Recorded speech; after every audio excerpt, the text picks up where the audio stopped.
सारी जमीन गीली करारी है, पूरा गीला हो गया सारा जमीन, सारी मिट्टियां। वो तो चिट्ठी निकाले, चिट्ठी निकाल करके देने लगे। गोपियां चिट्ठी देख करके उछल पड़ी। कैसे उछल रही गोपियां? सभी लोग उछलने लगे, अरे हम लेंगे, हम पहले देखेंगे। उझकी पद कंजन के पंजन पे और पेखी पाती छाती छोहन सब लगी। और क्या करने लगी? अरे हमको लिखे हो कहा, हमको लिखे हुए कहा, और हमको लिखे हुए कहा, कहन सब लगी। सभी गोपियां उछल कूद करके चिट्ठी लेने लगी। चिट्ठी के खंड खंड कर डाली। जितने अक्षर रहे होंगे शायद उतने टुकड़े हो गए चिट्ठी के। चिट्ठी कोई नहीं पाया।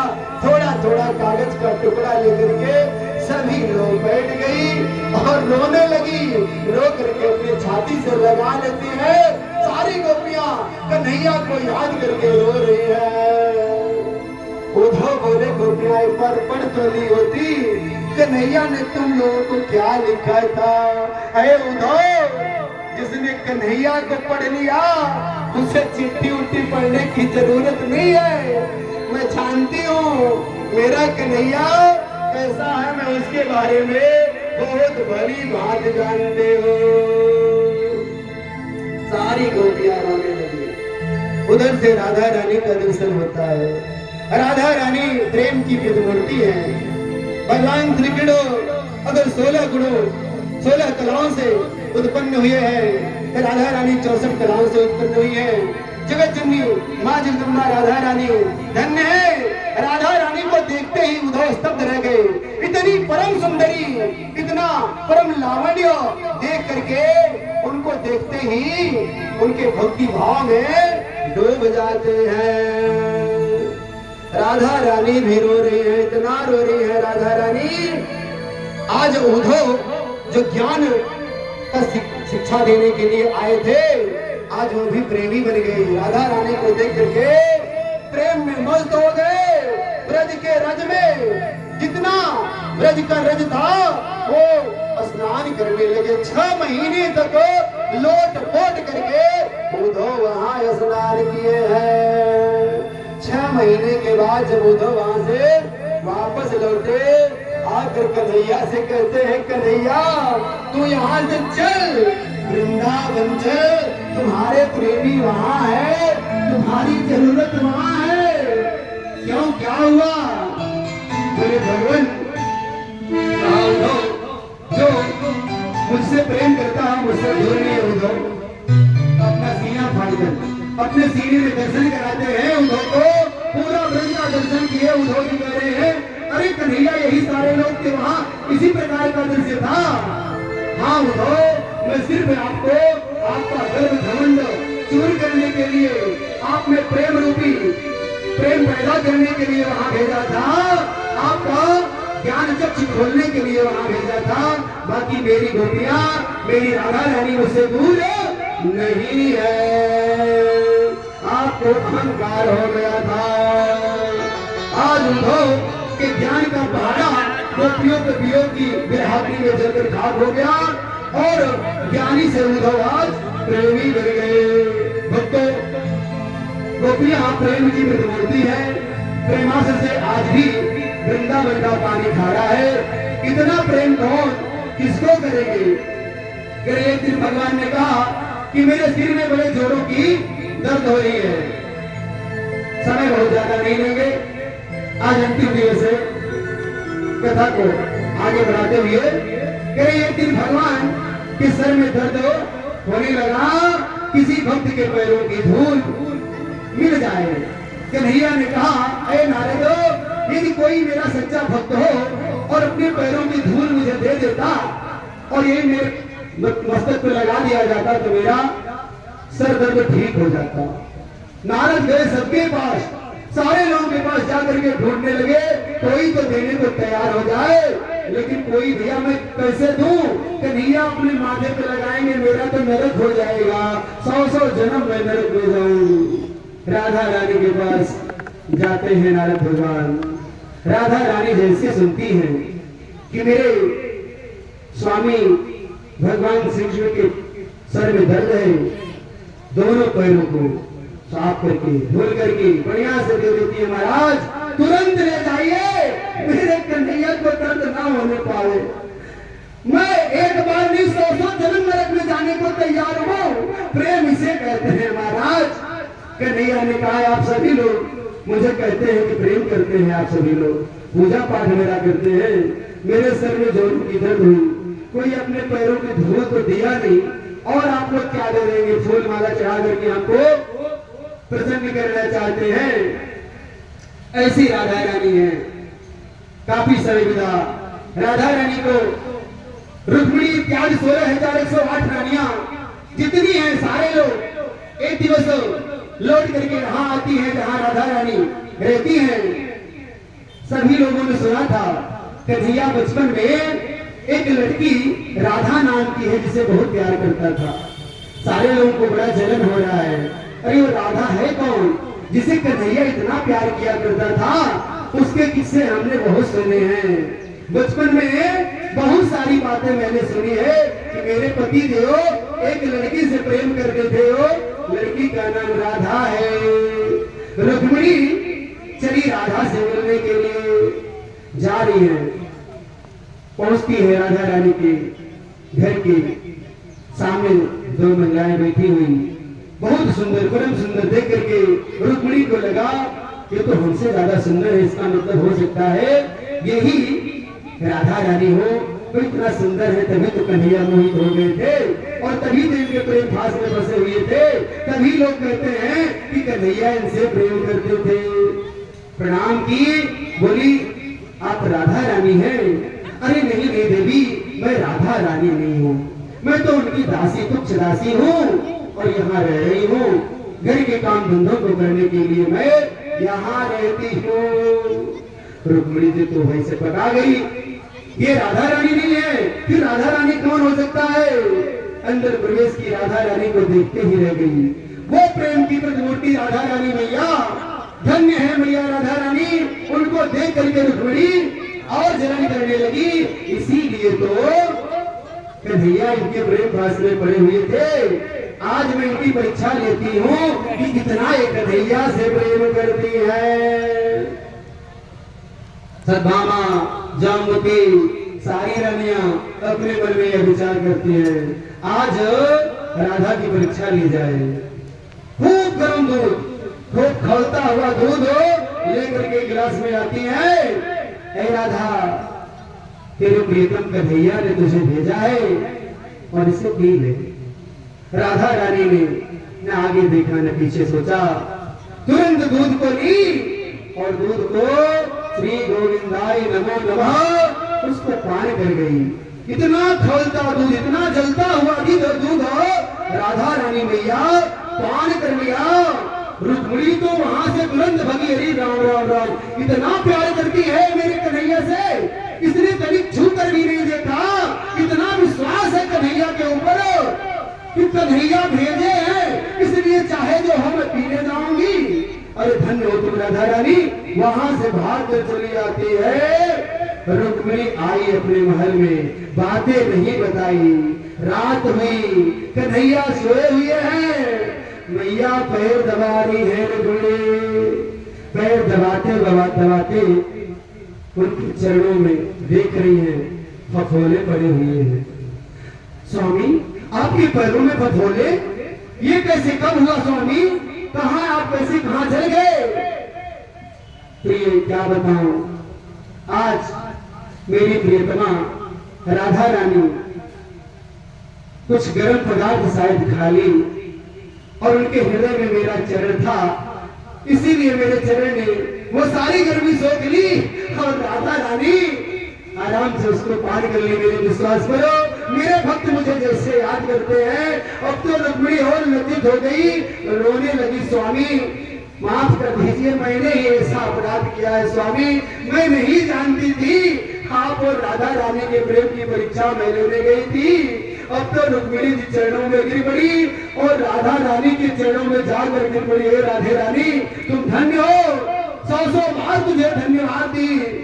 रुक्मिणी कहने लगी, धन्य है आप लोग, आज ही आप लोग देखते होंगे भगवान श्री कृष्ण की प्रतिमा अगर कहीं मंदिर में लगी है, राधा रानी मैया के साथ लगी है। 16,108 रानियां हैं, शायद ही किसी रानी के साथ उनकी प्रतिमा लगी होगी। सभी रानियों को कहीं भी प्रतिमा में नहीं दिखाया गया है। अगर कहीं भी पूजा जाता है तो राधा रानी को ही पूजा जाता है। ऐ भक्तों, मुझे जो ज्ञान है मैं आप लोगों के बीच में कह रहा हूं। राधा रानी भी भगवान कृष्ण की पत्नी थी, भगवान श्री कृष्ण की पत्नी थी। कौन? राधा रानी। राधा रानी भी भगवान श्री कृष्ण की पत्नी थी। महाराज ये बात तो नहीं समझ में आ रही है, पत्नी कैसे थी राधा रानी? कह रहे नहीं, कई लोगों को लगता है कि भगवान ने राधा से विवाह नहीं किया था, परंतु आज आप लोग जानिए कि भगवान श्री कृष्ण का राधा से विवाह हुआ था। भगवान श्री कृष्ण की पहली पत्नी राधा रानी है। महाराज ये विवाह कब हुआ था? ये विवाह कन्हैया जब बहुत छोटे थे तो वही हो गया था। अच्छा, कौन करवाया था, कहां हुआ था महाराज, और कैसे आप कह सकते हैं? कह रहे हैं जब भगवान वृंदावन में थे। अच्छा महाराज, किसने करवाया था? ब्रह्मा जी ने करवाया था। किसने करवाया था? ब्रह्मा जी ने करवाया था। अच्छा महाराज, कहां करवाया था? भांडियो वन में करवाया था। कहां करवाया था? भांडियो वन में करवाया था। ये महाराज कैसे आप कह रहे हैं? अरे कहीं पढ़ा लिखा प्रमाण भी है या फिर ऐसे अपने मन गढ़ंत? नहीं मित्रों, नहीं मेरे भक्तों, भगवान के भक्तों, मैं अपने मन से नहीं कह रहा हूं। यह गर्ग संहिता में लिखी हुई बात है। राधा और श्री कृष्ण दोनों एक ही हैं, दो नहीं है। राधा रानी कौन है? राधा रानी ही पिछले जन्म में सीता थी। राधा रानी ही पिछले जन्म में सीता थी और सीता ही इस जन्म में राधा रानी होकर के पैदा हुई थी। जब राम ने धोबी की बात मान करके सीता को वनवास भेज दिया था, तब उस समय राम और सीता 11.5 वर्ष और साथ में रहते। भगवान राम और सीता का साथ 11.5 साल और बचा हुआ था। वही 11.5 वर्ष का संयोग सीता के जन्म में नहीं पूरा हुआ था। राधा रानी का जन्म लेकर के 11.5 साल भगवान श्री कृष्ण के साथ संयोग हुआ है। यहाँ भगवान श्री कृष्ण वृंदावन में 11.5 वर्ष रहे हैं। वही सीता इस जन्म में राधा बनी है। 11.5 वर्ष का समय साथ में दोनों लोगों ने बिताया है। राधा और कृष्ण को मिश्री और मिठास की तरह से जानना चाहिए। वो दो नहीं है, वो दोनों सिर्फ देखने में दो शरीर हैं, आत्माएं एक ही हैं। करे जैसे मिश्री मिठास में मिली होती है, वैसे ही राधा और कृष्ण है। इसलिए इनके विवाह की चर्चा बहुत कम मिलती है। लीला करने के लिए दोनों अवतार लिए थे। जो स्त्री गणेश चतुर्थी के चंद्रमा को देखती है, कहा गया कि जो स्त्री अथवा पुरुष हो गणेश चतुर्थी के चंद्रमा को देखती है अथवा पुरुष देखता है, उसे कलंक लग जाता है। यदि आपके जीवन में भी कहीं झूठा कलंक लग जाए, आप उससे कभी विचलित मत होइए, क्योंकि सांच को आज नहीं कह रहे हैं, देर सवेर आपकी सच्चाई दुनिया जान लेगी। विधाता गलत नहीं होते। जो भगवान के दूसरे और तीसरे विवाह, जो भगवान के दूसरे विवाह और तीसरे विवाह की चर्चा को सुनता है, कल आप लोगों ने सुना था, उसे गणेश चतुर्थी के चंद्रमा यदि कोई देखा रहा होगा तो उस पाप से मुक्ति मिल जाएगी। इतना ही नहीं मेरे प्यारे भक्तों, भगवान की भागवत कथा जो सुनता है उसके तो सारे पाप भस्मीभूत हो जाते हैं। चतुर्थी के चांद के बारे में कहा गया है, जो आपने चाहो कल्याणा, जो आपने चाहो कल्याणा, सो जस सो मत सो भगत सो बधाना।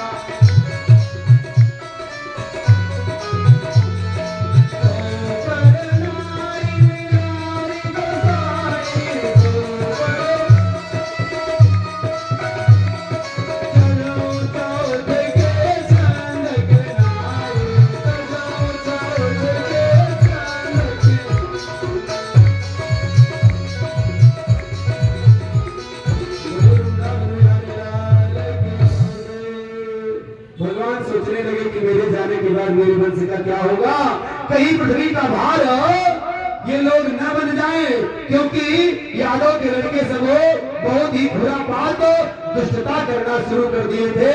मेरे वंश में तो कन्हैया है, कोई मेरा क्या बिगाड़ लेगा।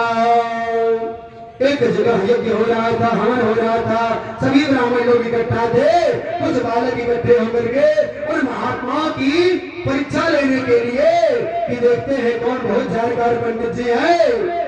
जामवंती का एक पुत्र था जिसका नाम सांब था, वो बहुत सुंदर था, उसको साड़ी पहना करके एक गर्भवती महिला जैसा उसका रूप बना देते हैं बच्चे, और ले जाकर के संतों के पास जाते हैं। कहते हैं ऐ संत महात्मा, आप बड़े ज्ञानवान हैं, बड़े विद्वान हैं, कृपा करके आप बताइए, ये हमारी भाभी जी हैं, गर्भ इनको है, आप बताइए इनको बेटा होगा कि बेटी होगी। सारे महात्मा डांट कर भगाने लगे बच्चों को, भाग जाओ यहाँ से, तुम लोग लड़कपन की बातें ना करो। नहीं माने बच्चे, आज आए थे परीक्षा लेने के लिए। दुर्वासा ऋषि को क्रोध आ गया। दुर्वासा ऋषि बोले, अरे बच्चों, तुम कब से समझाने पर नहीं मान रहे हो, मैं बताता हूँ, न इसको लड़का होगा न इसको लड़की होगी, इसे लोहे का मूसल होगा। वृंदावन बिहारी लाल के। और इसी लोहे के मूसल से तुम्हारे यदुवंश का नाश हो जाएगा। महाराज ने बता दिया, सारे लोग भागे, भागते भागते जा करके राजा को यह संदेश सुनाया। राजा ने जैसे ही सुना कि ऐसी बात है, उस मूसल को घसीटवा करके, खुनवा करके, छोटे छोटे टुकड़े करके पूरा घसीटा गया और उसे समंदर में फेंक दिया गया। समंदर में फेंका गया तो घास होकर के पैदा हो गई। अंत में एक छोटी सी कील के बराबर वह मूसल बचा रह गया था। उसे जो फेंका गया था, एक मछली ने पान कर लिया, वह मछली पकड़ी गई और जब मछली को काटा गया उसके पेट से निकला एक पहेलिया, उसको पाया, पहेलिये ने उसे बाण बनाया। उस बाण के माध्यम से भगवान श्री कृष्ण को पेड़ के कोटर में छिपे हुए थे, उस पहेलिये ने एक शिकार करने की तलाश में शिकारी की तरह गया था। वो समझ नहीं पाया कि नैया के पैर लाल लाल दिख रहे थे, उसे लगा मानो कि कोई पक्षी वहां बैठा है और उसने बाण चला दिया कि नैया अपने दो लोग धाम को चले जाते हैं। सारे यदुवंश का नाश हो गया। उसी घास से मार किए लोग और मार करते पूरा यदुवंश का नाश हो गया। बोलिए वृंदावन बिहारी लाल का। 7वां दिवस आया, 7वां दिन तक्षक नाग आया और राजा परीक्षित को काट दिया। राजा परीक्षित की मृत्यु हुई। उनके पश्चात उनके पुत्र जन्मेजय को लगा इन नागों ने हमारे पिता को काट लिया। फिर क्या हुआ कि वह नाग यज्ञ किए। नाग यज्ञ को करने के बाद सारे नागों को जलाकर मारने लगे यज्ञ में। अंत में बहुत समझाया गया, लोगों ने कहा यज्ञ रोकी गई, नागों की रक्षा की गई। बहुत सारी कथाएं हैं। हरि अनंत हरे कथा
मेरी जुबान से आप लोगों को कुछ बुरा लगा हो सुनने में, कथा सुनाने में, तो आप सभी लोग छोटा बालक ध्यान करके मान करके मेरी बुराइयों पर ध्यान मत दीजिएगा, मुझे अपना छोटा सा बालक मानिएगा, अपना आशीर्वाद दीजिएगा।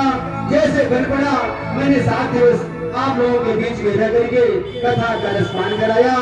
जय श्री राधे, जय श्री कृष्णा। आइए सभी लोग प्यार से प्रेम से कन्हैया की आरती की जाए। आइए पंडित जी महाराज, आइए आरती की तैयारियां हमारे मुख्य यजमान श्री रामचंद्र मिश्र एवं